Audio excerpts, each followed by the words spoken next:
Welcome to my channel RB maths academy. Simple interest के पिछले video में मैंने आपको सिखाया था कि सिंपल इंटरेस्ट से क्वेश्चंस को बिना फॉर्मूलों की हेल्प से आप कितनी आसानी से कॉन्सेप्ट के साथ कुछ ही सेकंड्स में सॉल्व कर सकते हैं।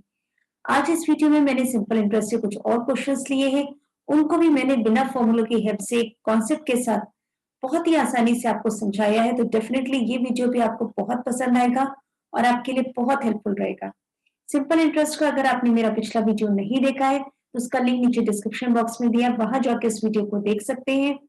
और अगर ये वीडियो भी पसंद आए तो इसे लाइक करिएगा और कमेंट करके मुझे जरूर बताइएगा कि आपके लिए कितना हेल्पफुल रहा। तो चलिए स्टार्ट करते हैं।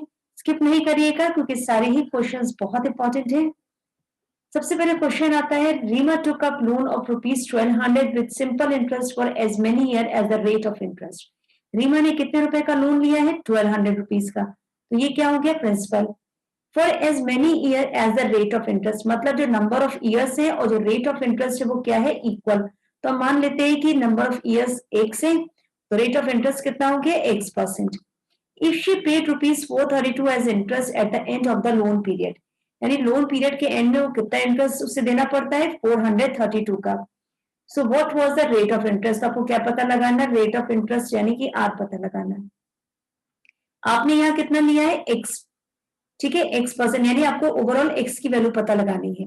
तो x% को हम लिख सकते हैं x/100, यानी 100 क्या हो गया? प्रिंसिपल, और x हो गया इंटरेस्ट। कितना? 1 ईयर में। आपने कितने ईयर के लिए लोन लिया है? रीमा ने लोन लिया है x ईयर्स के लिए। तो x ईयर्स में उसको कितना इंटरेस्ट देना पड़ेगा? x इंटू एक्स यानी कि x²। ठीक है, ये इंटरेस्ट हो गया आपका x ईयर्स में और ये इंटरेस्ट है ₹100 पर। उसने लोन कितने का लिया है? ₹1200 का। तो देखिए ये ₹100 पे इंटरेस्ट उसको देना पड़ रहा है x² का। तो 1200 पे कितना इंटरेस्ट देना पड़ेगा?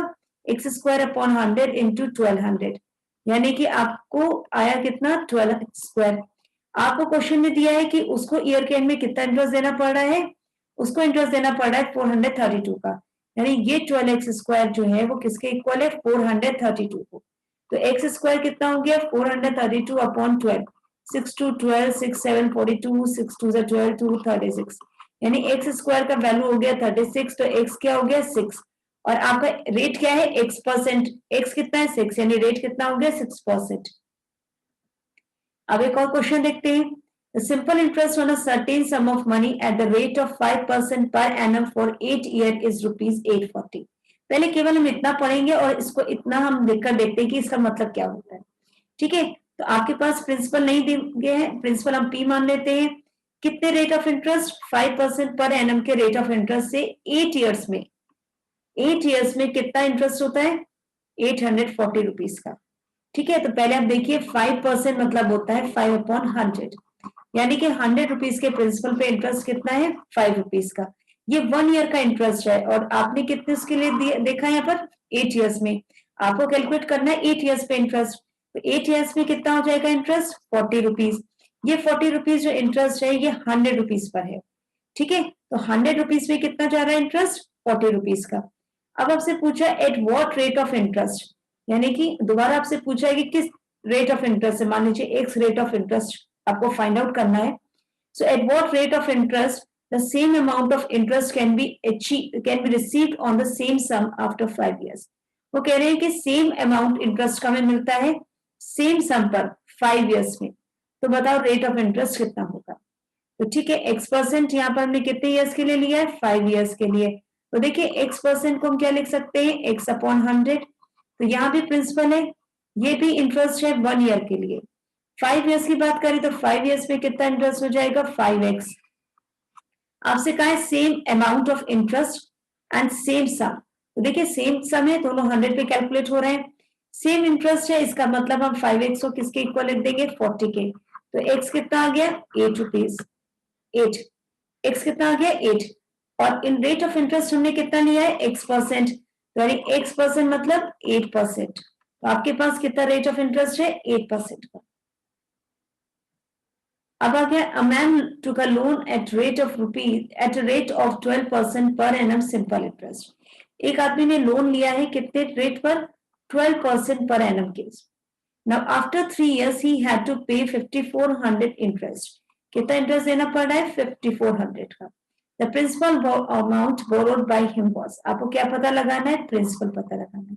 वो देखिए मान लीजिए प्रिंसिपल पी है और 3 इयर्स में कितना rate of interest, 12% rate of interest per annum के हिसाब से इसको इंटरेस्ट मिला है 3 इयर्स का, कितना 5400।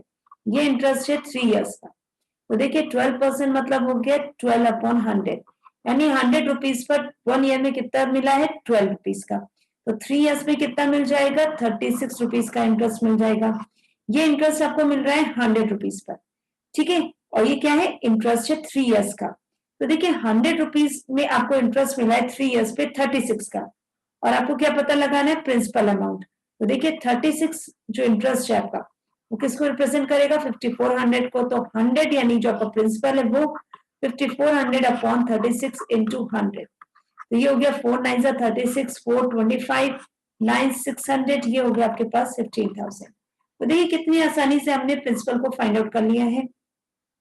आई होप जो क्वेश्चन मैंने आपको समझाए हैं वो बहुत अच्छे से समझ में आए होंगे। बेसिक कॉन्सेप्ट के साथ समझाया है, कहीं भी कोई फॉर्मूला यूज नहीं किया है। तो उम्मीद है कि आपके लिए वीडियो बहुत हेल्पफुल रहेगा। अगर आपको वीडियो पसंद आए तो इसे लाइक जरूर करिएगा और कमेंट करके मुझे जरूर बताइएगा। नेक्स्ट वीडियो में मैं कुछ और वैरायटी डिस्कस करूंगी। Till then good bye.